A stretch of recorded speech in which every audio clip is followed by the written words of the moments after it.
N64 Royal Raceway is probably the course that has the biggest nostalgia factor for me out of all the retro courses in Mario Kart 8 Deluxe. That's probably because the last Mario Kart game that I played prior to Mario Kart 8 Deluxe was Mario Kart 64, and I used to spend a lot of time just randomly driving around this course, especially in the little castle area, just seeing if there were any secrets to find. It's also, in my opinion, just a really faithful and well done remake of the original course. That being said, this course is ridiculously frustrating to learn the strats on, and that goes double for 200cc.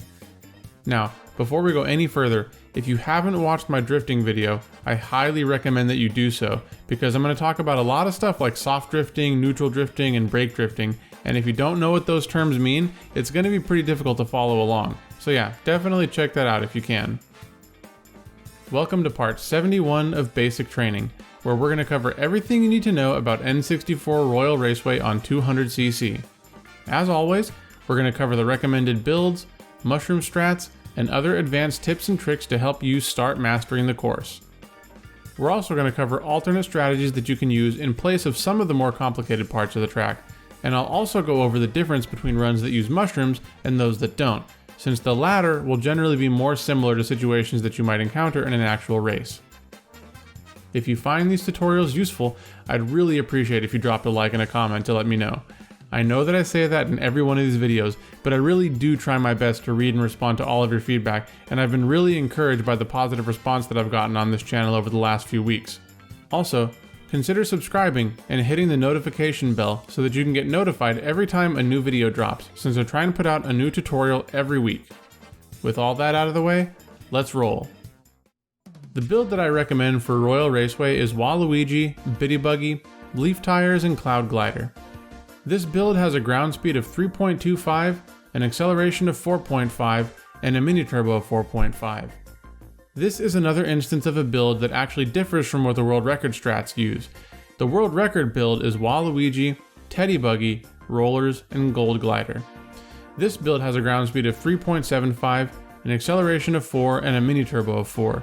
So we can see that this build prioritizes speed a little bit more than the build that I recommend. The handling is more or less the same between the two builds, so why the difference? Well, it's basically because there are some mini turbo strategies on this course that are possible and not super hard to execute with the Teddy Buggy build, but the Bitty Buggy build makes it just a little bit easier, and as we're going to see, this course is really tough, so we're going to need all the help we can get. Without further ado, let's check out the track. This course begins with a startup boost. Hang out on the left side of the track so that you can take a tight line for the first turn here. Start your drift, and then quickly start holding right to widen your drift angle a little bit. Optimally, you want to be mixing up hard right with neutral drifts until you get to the coins. Once you get to the coins, you're going to want to tighten your drift angle up a little bit, and then while maintaining your drift, start holding down the brake button to do a brake drift. This will help make it so that you don't fly off the track. Then, as soon as you build up a super mini turbo, release and start a right drift. Now what you're going to want to do here is as soon as you start that right drift, hold left on the joystick just a little bit so that you don't go into the off-road here. Then you start holding a hard right to build up another super mini turbo. This is the second and final spot in the run where you're going to have to brake drift. Let's look at the first part of the run in full speed and pay attention to the sounds since you can hear the kart braking when I do it.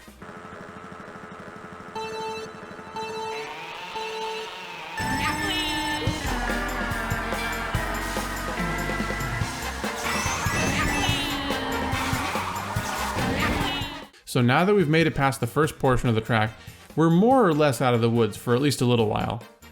The next step is to start yet another right drift and try and stay as close to the right side of the track as possible here. You're going to have to mix up holding left on the joystick with some neutral drift angles where you're not doing anything on the joystick in order to maintain this tightness on the turn. Now make sure to grab both coins on the way, and then as soon as you build up a super mini turbo, release and start a left drift. Hold left on the joystick just a little bit, which will help you start charging a mini turbo. Widen your drift angle by holding right on the joystick, and you should be able to finish up building the mini turbo with enough time to start your next right drift. Now, the optimal way to take this next turn is to soft drift.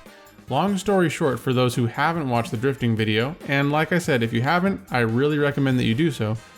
Soft drifting basically means you drift around this turn without holding a hard right on the joystick. Really, the goal here is to take this turn without ever having to hold left on the joystick at all. In other words, you only turn the joystick as far to the right as you need to make sure that you can successfully take the turn. If you think about your joystick like a clock face, then the angle that you're looking for here is about a 2.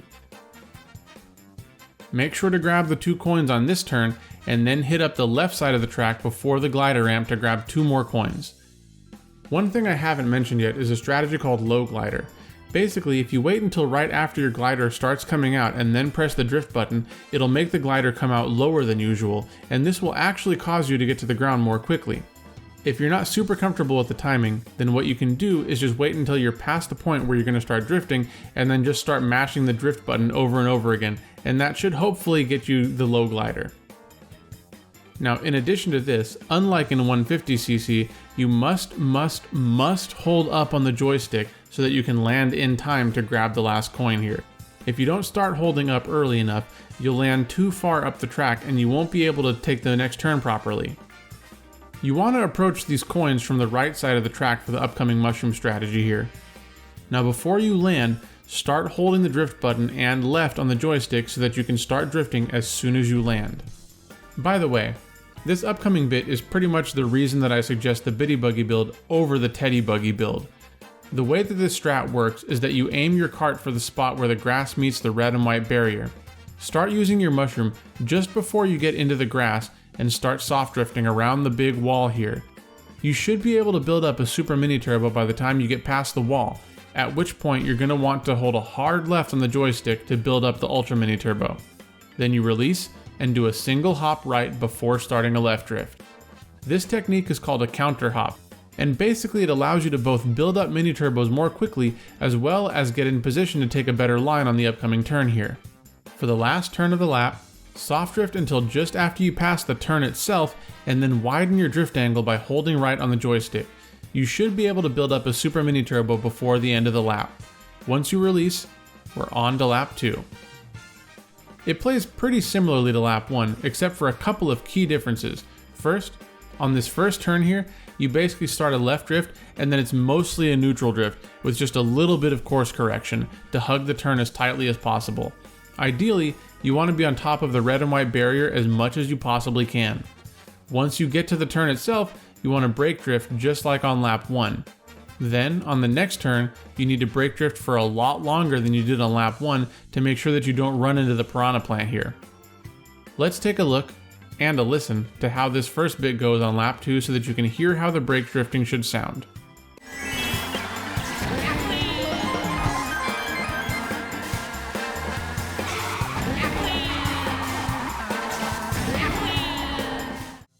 The other major difference is that after the glider, you basically want to land as far left on the track as you can.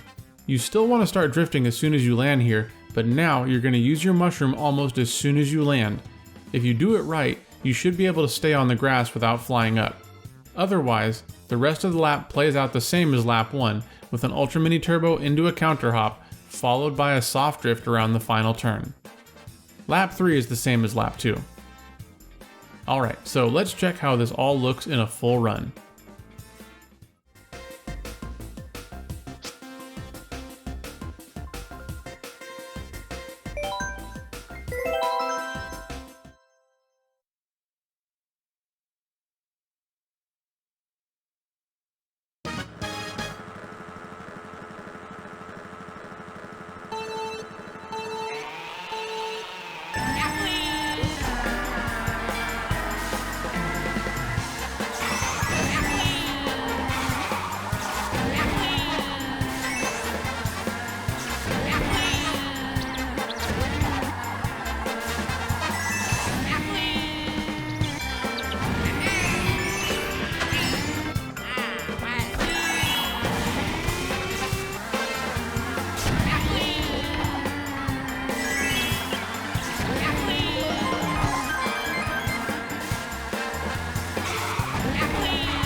Alright, if you didn't get it right away, don't worry.